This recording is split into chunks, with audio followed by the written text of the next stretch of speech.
Assalomu alaykum. Uzoqdan yaqindan kuzatib borayotgan aziz obunachilar, navbatdagi darvozamizni qurbonlashtirib oldik. Bu darvozamizni Samarqand viloyati Toyloq tumaniga olib kelib o'rnashtirdik. Xursandmurod akamning xonadonlariga YouTube kanalimiz a'zosi ekan akam ko'rib, o'sha anjanga qurgan darvozamizdan zakaz berishganda, xuddi o'sha darvozadan birga bir variantda girdilar bilan chiqarib berdik. Darvozamiz o'sha Dubay fasonli. Ikkinchi varianti o'sha kapalak fasondan bo'ldi. Girdilariga ham o'sha neoklassik bizgacha bir ishlov berildi.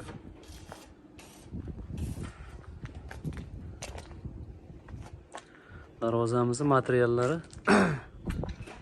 stoykalarimiz 8 ga 8 lik, 2,5 stena qalinlikda bo'ldi. Listlarimiz o'sha doimgidek 1.8 lik qora qalinlikda bo'ldi. Darvozamizga ishlatilgan rama profillarimiz 6 ga 4 lik, 1.7 stena bo'ldi. Ichlari tashi hammasi. Taglari 8 ga 4 lik shiviller. Tepalari ham o'sha girdilari 8 ga 8 dan qo'yib berganmiz.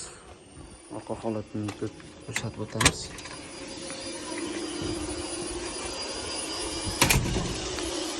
Darvozamizning orqa holati shunday ko'rinishda bo'ladi.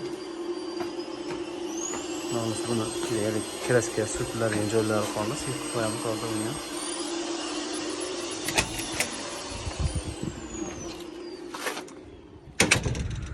Darvozamizning razmeri eniga 370, balandligiga 350 razmerda bo'ldi. Girdilari 25 ga 50 cm chiqdi girdilari ham.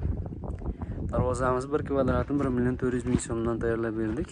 Girdilari hamma yo'q ichida 26 million so'mga dostavkalar bilan kelib o'rnashyapti. Kimga shunaqa xizmatlar kerak bo'lsa, ekrandagi nomerlarga bemalol aloqaga chiqaverasizlar. Vodiy bo'ylab dostavkalarimiz bepul. Voha tomonlarga ham kelishtirib chiroyli narxlarda tayyorlab beramiz. Qo'l mehnatimiz yoqqan bo'lsa, bittadan like bosib bizlar, sog' bo'lasizlar, salomat bo'lasizlar.